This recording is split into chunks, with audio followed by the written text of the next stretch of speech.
paz para todos, boa noite. Amém. Graça e paz para todos, boa noite. Amém. Amém. Eu tenho refletido sobre a situação atual do mundo, também do nosso país, e tenho refletido sobre o efeito, as consequências, né, da crise, dos conflitos que temos vivido na fé e no comportamento dos filhos de Deus. Tenho observado, tenho refletido, levado em consideração esse tema diante de Deus.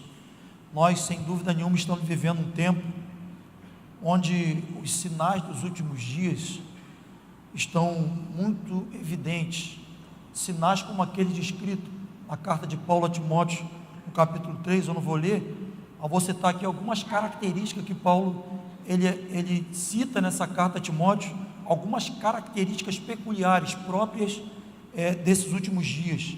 Ele diz que nesses últimos dias, os homens seriam amantes de si mesmos, seriam blasfemos, seriam soberbos, seriam ingratos, profanos, sem afeto natural, irreconciliáveis, cruéis, mais amigos dos deleites do que amigos de Deus, e outras coisas mais. E é perceptível que essas características que nós lemos aqui, elas têm sido disseminadas através de vários meios, e essas características de alguma forma têm influenciado alguns filhos de Deus. E à medida que essas características dos últimos dias influenciam de certa forma os filhos de Deus, consequentemente eles se tornam mundanizados, se tornam pessoas, cristãos, conformados com a cultura, com o estilo do mundo, e isso consequentemente afeta aquela virtude essencial na vida de todos nós, que é a nossa fé. Abra a tua Bíblia no livro de Abacuque, um texto pequeno conhecido, Abacuque capítulo 2, verso 4. Abacuque capítulo 2, verso 4.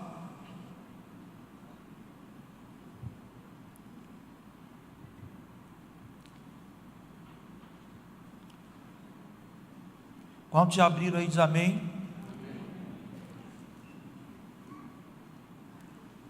O texto diz: eis o soberbo, sua alma não é reta, a sua alma não é reta nele, mas o justo viverá pela fé. Eu vou contar de 1 a 3, a gente repete só a parte B, ali depois do ponto e vírgula, ok? 1, 2, 3. Mas o justo, esse viverá pela fé. Essa palavra viverá, ela origina-se no original hebraico de uma palavra que significa shayá. Essa palavra viverá, shayá, no hebraico significa estar preservado, significa também estar vivo, florescer, estar animado, viver em alegria, respirar, enfim, são qualidades espirituais de todo aquele que aprendeu a andar por fé. E o texto diz: o justo, esse viverá pela fé. Esse trecho que nós lemos, esse versículo, é uma resposta de Deus a uma oração de Abacuque, num tempo muito difícil, antes de um tempo de muitos conflitos, muitas tribulações, um tempo de apostasia. Abacuque buscando a Deus, orando a Deus, Deus falou com ele algumas coisas extremamente importantes, dentre elas, o Senhor fez essa afirmação, de que o justo, esse deve viver pela fé. A fé genuína, que nós conhecemos pelas Escrituras, é uma fé perceptível em nossa vida, e é perceptível em nossas atitudes. Nós percebemos se alguém tem uma fé genuína em Deus, quando ela passa por alguma situação e ela reage essa situação adversa segundo a perspectiva de Deus, positivamente, quando ela não é consumida, destruída por uma tribulação, quando ela não joga a toalha, como diz o ditado, né? Não aguento mais, vou jogar a toalha, quando ela não entra na malha do desespero, da desesperança. Então a fé que é gerada em Deus, a fé genuína, ela é uma fé perceptível, ela é perceptível em atitude, ela é perceptível em nossa vida, como o texto diz, viverá. No original, viverá é viver por fé, é estar vivo. Viver por fé é florescer. Viver por fé é estar animado, quando tudo à nossa volta, né, diz que apontam para que a gente fique desanimado, né, coisa que a gente não explica, só a fé. Você olha para alguém e fala: meu Deus, essa pessoa está passando por essa situação tão difícil, e ela se mantém serena, se mantém firme. Nessa nossa última ida ao Chile, eu tive com um irmão que eu queria muito vê-lo, é muito querido esse irmão, e ele assim, sempre deixou uma marca assim, para mim, de um adorador, de alguém que tinha uma expressão, tem uma expressão de louvor, assim, tão genuína, assim, tão bacana, aquilo sempre me inspirava a olhar para aquele irmão, ministrando música, com aquela simplicidade, profundidade, aquela alegria. E esse amado contraiu um câncer, está num estado assim, humanamente falando, não há mais solução. Os médicos dizem isso, não vale mais a pena operar, a situação está muito difícil. E eu fui para uma reunião onde ele estaria nessa reunião, e no carro eu fui conversando com uma irmã que é muito próxima à família, que serve a eles pessoalmente, e ela estava contando, chorando, né, no carro comigo, falou assim: puxa, José está muito mal, o médico já disse que não tem mais esperança, não tem mais o que fazer, e chorando. Eu falei: puxa, e como é que ele está assim fisicamente, está andando e tal? E ela disse: olha, ele está andando com dificuldade, mas assim, muitas dores. E eu chego lá na casa, sento para fazer um lanche, e aí o pessoal começa a chegar. O primeiro que chega, José, segurando assim uma bengalinha, e ele falou: Samuel, me abraçou com a mesma alegria, a mesma expressão. E eu levei aquele choque, eu estava preparado para consolar José. José começou a fortalecer minha fé com as suas palavras. Ele já começou dizendo: Samuel, eu estou desse jeito aqui, mas a Bíblia diz que ainda que o homem exterior se corrompa, o homem interior se renova a cada dia. Ou seja, meu físico está debilitado, eu estou afetado, debilitado pela enfermidade, mas meu espírito está vivo, a minha fé está viva, eu sei em quem tenho crido. Coisas que não se explicam, só a fé de Deus, a fé genuína, ela é perceptível na expressão, ela é perceptível nas atitudes. Não é possível alguém dizer: eu tenho fé, eu estou esperando em Deus, e vive com lamúria, cabisbaixo, não tem uma expressão de fé, de louvor nos seus lábios. A fé de Deus, a fé genuína, está acima dos sentimentos e está acima das circunstâncias. Quando pode dizer amém? Mas se nós não vigiarmos, se nós não tivermos uma vida coerente com Deus, com sua palavra, nós podemos perder a fé, nós podemos entrar num caminho da apostasia, errar o alvo. E como nós perdemos a nossa fé? Nós poderíamos citar vários motivos aqui, que faz as pessoas naufragarem na fé, que faz as pessoas perderem a fé, mas uma delas seguramente é quando se olha mais para as circunstâncias do que para as promessas de Deus. Há um exemplo do efeito negativo do olhar para as circunstâncias da vida de Pedro, que está registrado lá em Mateus 14, também nos outros evangelhos, naquele episódio onde Pedro andou sobre as águas. Ele viu Jesus no barco, Jesus chamou ele para andar sobre as águas, ele foi andando por sobre as águas, né, pela fé, vencendo a lei da gravidade. Mas o texto diz que enquanto Pedro estava andando, entrou um vento forte, e o texto diz que Pedro, ele olhou na força do vento, e quando ele olha na força do vento, o texto diz que ele começa a naufragar. E no verso 31, Jesus socorreu a Pedro com as seguintes palavras, ele diz: homem de pequena fé, por que duvidaste? Ele olhou o vento, ele viu aquela diversidade da força do vento, Ele considerou a força do vento mais do que a palavra de Deus, e ele começou a afundar. E Jesus disse: homem de pequena fé, por que você duvidou? Então as pessoas começam a naufragar na fé, começam a entrar num caminho de apostasia, quando começam a olhar para as circunstâncias, e consideram as circunstâncias mais relevantes do que as promessas de Deus, do que aquilo que Deus é.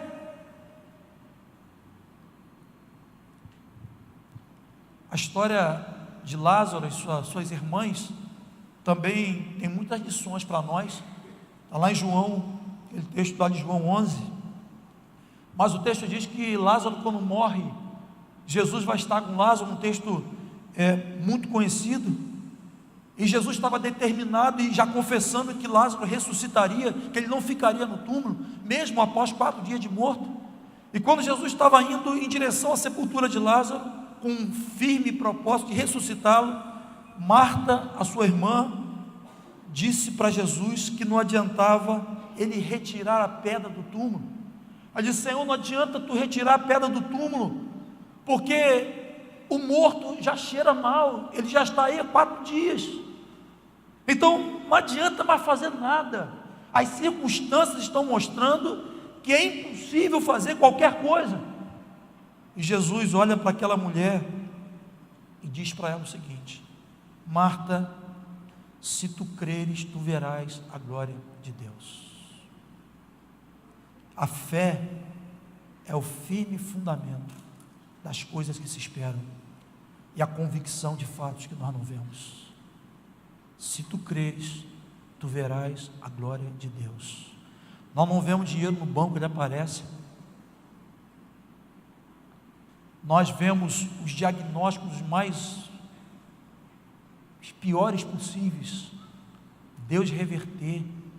Tem pessoas aqui entre nós, eu acredito que bastante gente, que são frutos, resultados da fé num Deus vivo, num Deus que não falha, num Deus que é fiel em todas as suas promessas.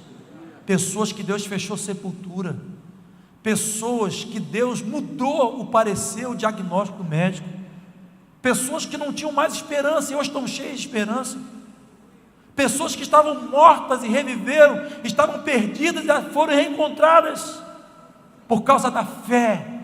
A fé é um fundamento muito importante em nossa vida, e quando nós perdemos a fé por algum motivo, são vários, nós começamos, como Pedro, naufragar na fé, afundar.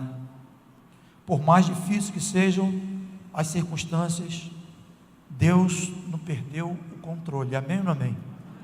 Já disse Jó: eu sei que meu Redentor vive, eu sei que Ele se levantará em meu favor. É muito bom nos dias, nos tempos de aflição, nós temos uma palavra de fé e de esperança. A Bíblia diz que a gente deve trazer à memória aquilo que traz esperança. Nós somos cercados cotidianamente por muitas notícias ruins. São muitas notícias ruins, muitas coisas que nos colocam para baixo, muitas coisas que elas vão minando a esperança da gente.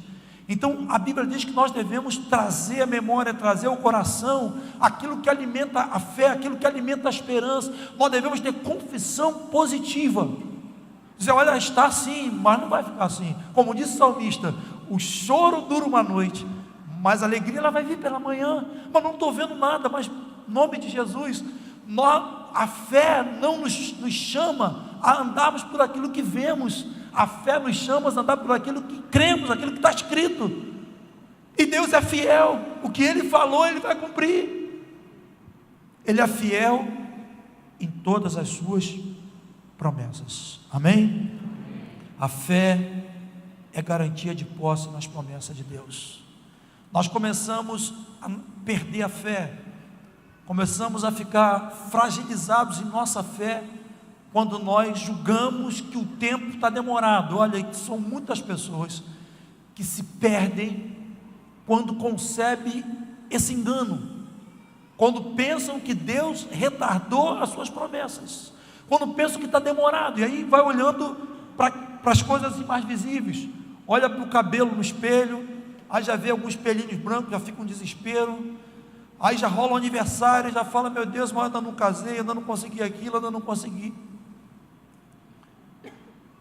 Muitas pessoas, não são poucas, começam a perder a fé, começam a naufragar na fé, quando pensam que Deus retardou as suas promessas, quando pensam que o tempo de Deus está demorado, e nós vemos pessoas tomarem decisões precipitadas, decisões erradas, pessoas que sofrem porque acham que Deus demorou, ou às vezes não só acham que Deus está demorando, mas julgam também que pessoas não fizeram o que deveriam fazer por elas no seu tempo. Então Deus não fez, e aquele que poderia fazer por mim também não fez, então estou cansado de esperar. Não tem muito tempo que eu ouvi uma expressão dessa. Esperei tanto tempo, agora eu vou fazer o meu caminho. Esse é um dos maiores enganos. Depois você lê um texto, eu vou contar a história triste desse rei. Depois você lê uma história que está em 2 Reis, capítulo 6. 2 Reis, capítulo 6 diz que lá em Samaria estava cercada pelos inimigos. Cercada pelos inimigos, e Samaria não tinha comida, não tinha alimento em Samaria. E o texto diz que o rei, diante daquela circunstância, o inimigo cercou, não tinha provisão, não tinha comida. Em 2 Reis 6,33, a expressão do rei foi a seguinte: ele disse, por que eu devo esperar? Por que eu devo permanecer, continuar esperando por Deus? 2 Reis 6,33. Não tem comida, os inimigos estão à nossa volta. Por que eu vou ficar esperando no Senhor os recursos tecnológicos? Por que eu devo esperar pelo Senhor? Tem muita gente, olhe para mim, tem muita gente como esse rei, sendo guiada, tomando decisões baseadas no seu próprio tempo, na sua própria maneira. Essa história foi uma história de muito aprendizado para nós, e de disciplina de Deus também, porque nesse episódio o profeta se levantou e disse: amanhã haverá fartura nas portas da cidade. Você está dizendo que não vale a pena esperar por Deus, porque você está cercado e não tem comida, mas o profeta diz: amanhã haverá mantimento, amanhã haverá comida nas portas da cidade. E quando o profeta disse isso, o oficial do rei, ele falou que nada, comida nada, ele duvidou no seu coração, e o profeta disse para ele: olha, você vai ver a comida, a provisão, mas você não será suprido por ela. Deus é fiel em todas as suas promessas. Nós sofremos, nós começamos a perder a qualidade da nossa fé quando nós pautamos a nossa fé no nosso tempo, e estamos vivendo assim uma corrente assim que exerce uma influência sobre as pessoas, dessa questão do imediatismo. Estamos na época do imediato, entendeu? Ser rápido. Mas Deus não age segundo o nosso tempo. Deus tem o seu tempo, Deus tem o seu modo. Eclesiastes 3, verso 1, fala que Deus tem o seu tempo, Deus tem o seu modo. Nós temos tempo, nós temos cronograma, nós temos calendário, nós temos relógio, mas Deus não está limitado ao nosso tempo. O tempo de Deus é o Kairos, é o tempo da sua oportunidade, é o tempo da sua visitação, é o tempo que Deus traz uma ocasião, uma oportunidade especial para a nossa vida. A gente já falou sobre isso aqui mais de uma vez, só para reforçar esse conteúdo, mas a palavra tempo tem 2 significados na Bíblia. A palavra tempo tem o significado do cronograma, tempo corrido, E a palavra tempo na Bíblia também está relacionada ao tempo de Deus, visitação, oportunidade. Eu costumo pegar esses dois termos para dizer que em cada tempo tem um kairós de Deus. Deus tem um kairós dentro do cronos, a nossa vida, e nós precisamos crer que Deus não perdeu o controle. Precisamos ter fé, ter ânimo para aprender a esperar no Senhor. Escuta, o melhor de Deus está por vir, você crê nisso? Ainda que você possa pensar, mas está demorado, eu estou orando. Deus é vivo, Deus tem ouvidos, Deus tem mãos. Quando nós oramos, quando nós buscamos a Ele, Ele ouve o nosso pedido, Ele ouve o nosso clamor, mas Ele vai atender o nosso pedido, do teu tempo, no teu tempo, da tua forma. Ele sabe o que é melhor para nós, e Ele sabe o tempo e a maneira que Ele vai trazer sobre a nossa vida aquilo que nós estamos pedindo. O melhor de Deus está por vir, amém ou não amém?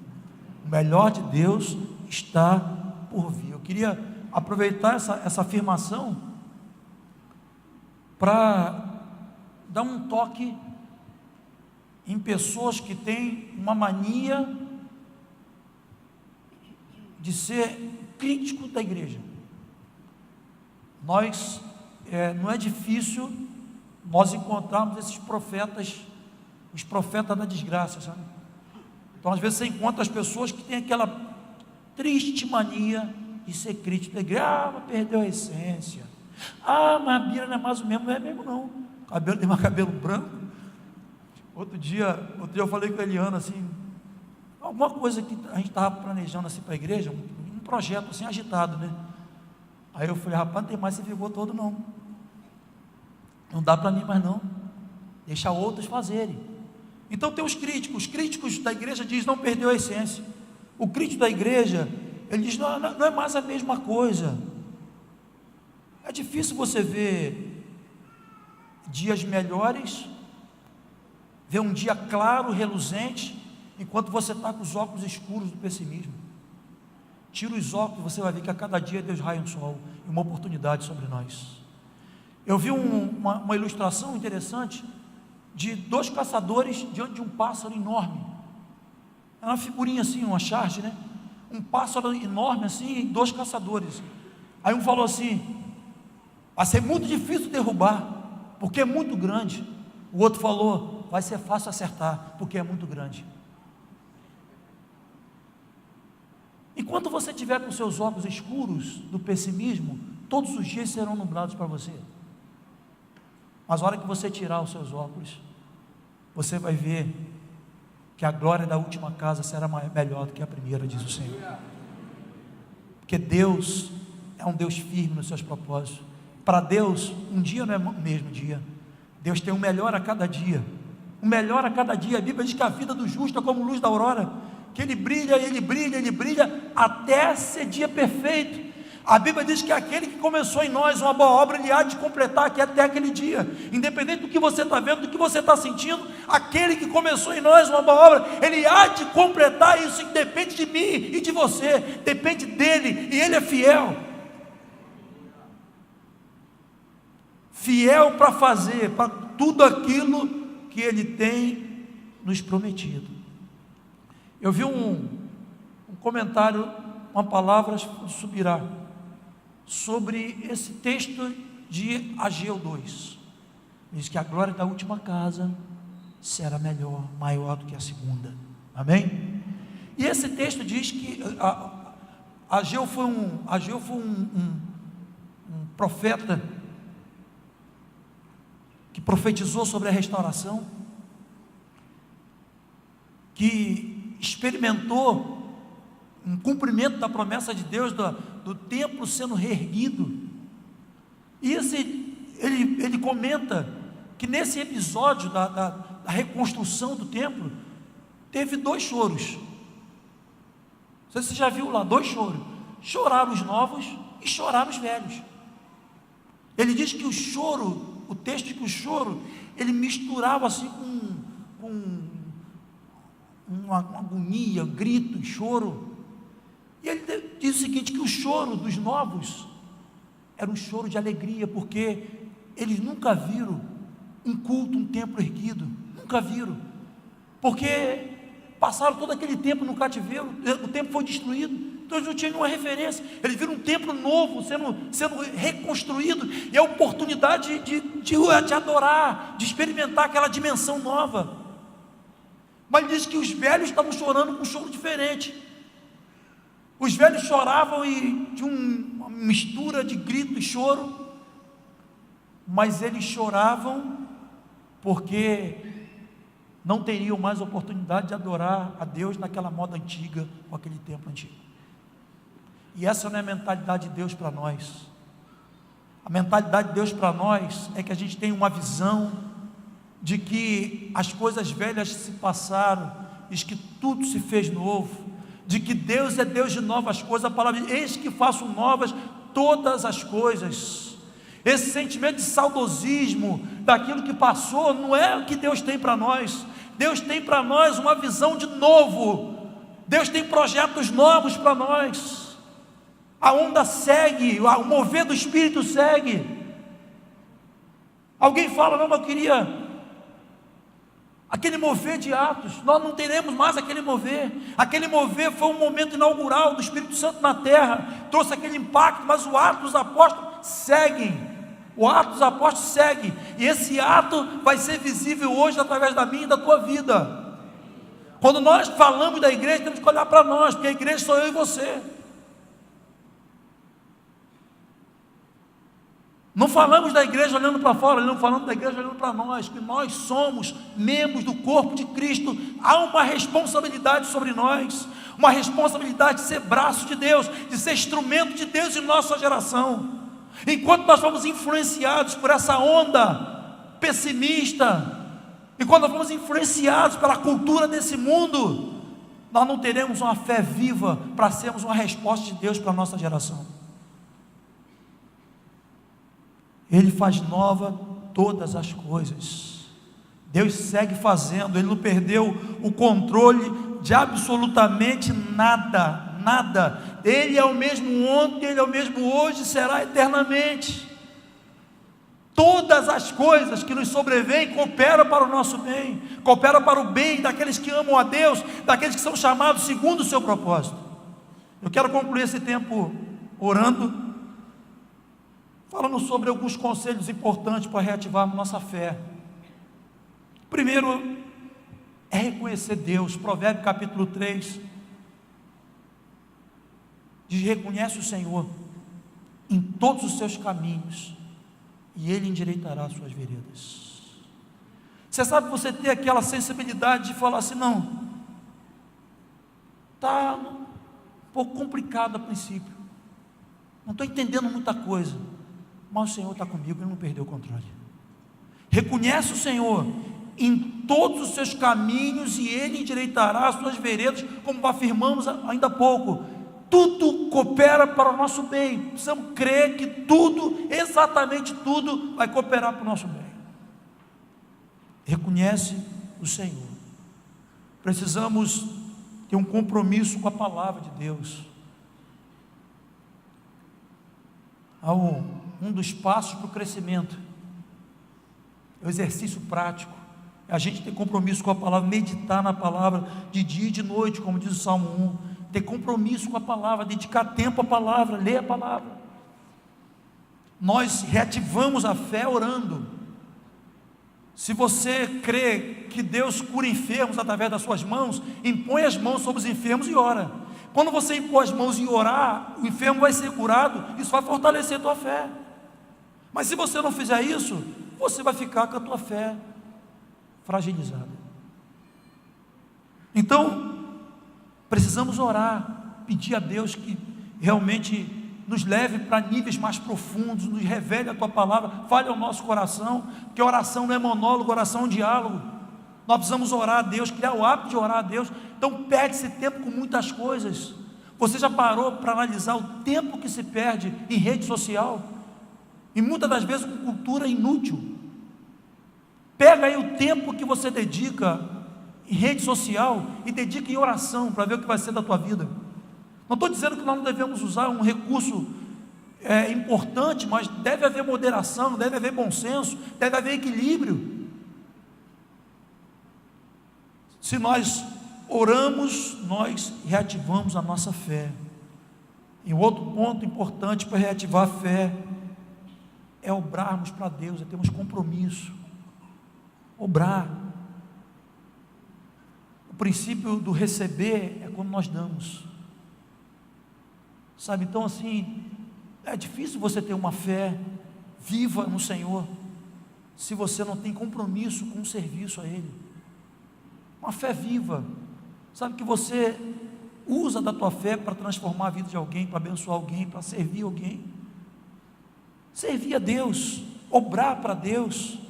O texto da agrada-te do Senhor, Ele satisfará os desejos do seu coração. É impossível alguém crescer sem compromisso com o corpo de Cristo, sem compromisso de pontualidade, de serviço. Não tem como.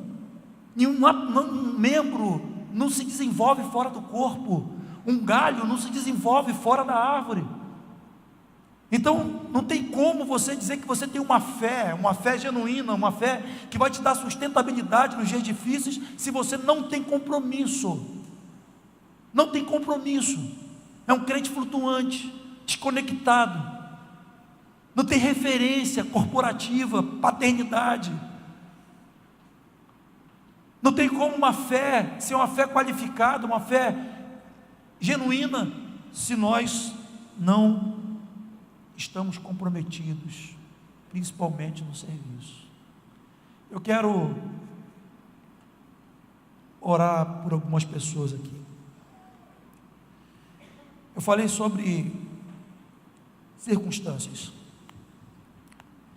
É possível que alguém aqui, ou algumas pessoas aqui, se encontram desesperançosas, desanimadas, talvez já estagnadas, querendo retroceder, porque você tem olhado as circunstâncias à sua volta e você não está vendo essa possibilidade desse quadro, dessa situação mudar. Mas você não veio aqui por acaso, você veio aqui porque o Senhor te ama. Ele te ama. Apesar de nós, o Senhor nos ama. E Ele quer nessa noite despertar o teu coração para que você olhe para Ele. Ele é a única solução. Ele não perdeu o controle da situação que você está vivendo. Antes você possa falar: meu Deus, mas tem sido muito difícil para mim, não estou aguentando. Mas Deus não perdeu o controle. Espera no Senhor, confia nele. O texto diz que Ele fará. Sabe, não olha para a dor, para a intensidade da dor. Não considera aquilo que os homens têm dito para você. Considera o que o Senhor diz como promessa para a tua vida em sua palavra. Eu sei que tem pessoas aqui que têm passado situações muito difíceis na família. E a família, mais do que nunca em nossos dias, mais do que nunca, tem sido um alvo predileto do ataque do inimigo. O inimigo sabe que a hora que ele fragilizar, que ele afetar a família de alguma forma, a igreja é afetada, a sociedade é afetada, e ele luta com todas as suas forças para desagregar a família, para ferir a família. Mas Deus tem muitas promessas para a família, a começar a dizer que família é um projeto lindo de Deus. Tem coisa mais linda que Deus criou, mais estratégica do que a família. Devemos dar graças a Deus por nossa família, com todos os seus problemas, né? Todos temos nossos problemas, mas Deus nos deu uma família, Deus nos deu. É um projeto de Deus, uma dádiva de Deus. Devemos dar graças a Ele pela família, orar, dando graças a Ele.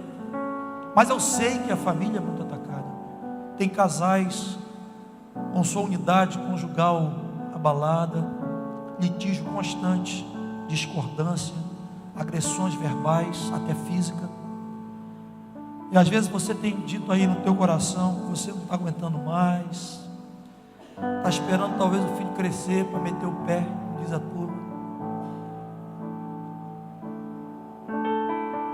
Eu vi uma afirmação de um irmão muito querido, que ele diz que Deus tem um plano para aqueles que estão fora do plano. Deus tem um plano para você. Deus tem um caminho de restauração para você nessa noite. Você deve corresponder isso por fé. Fé naquele que tudo pode. Fé naquele que não há uma vírgula de suas promessas que se perdeu.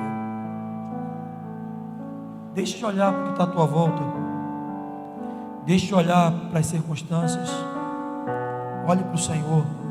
Coloque seus olhos nele. Não seja como Marta, a irmã de Lázaro. Mas Senhor, não tem mais o que fazer porque já cheira mal. 4 dias já na sepultura. O Senhor disse: se tu creres, tu verás a glória de Deus. Ele disse: Lázaro, sai do túmulo.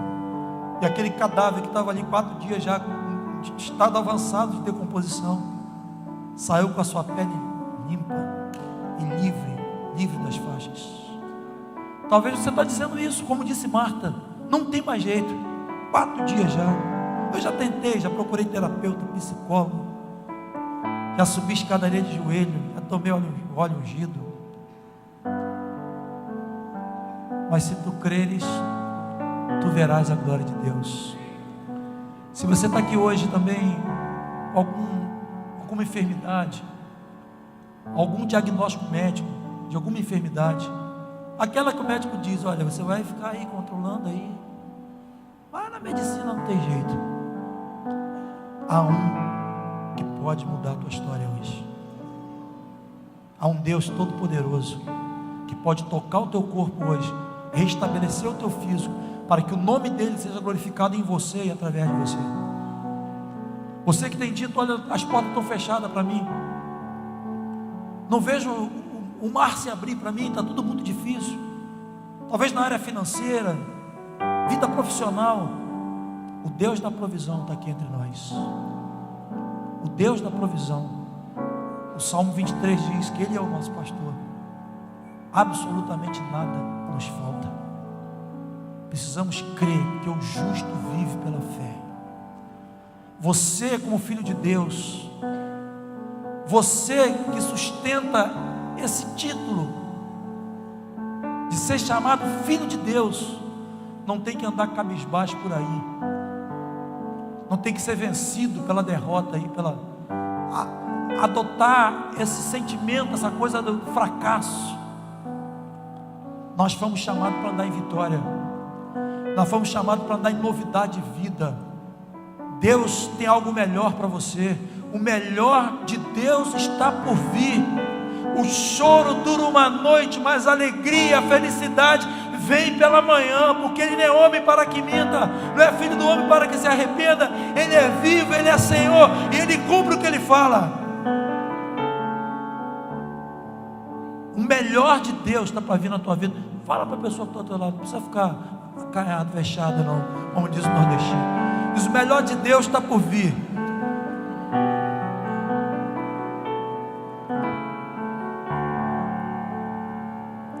Você crê nisso?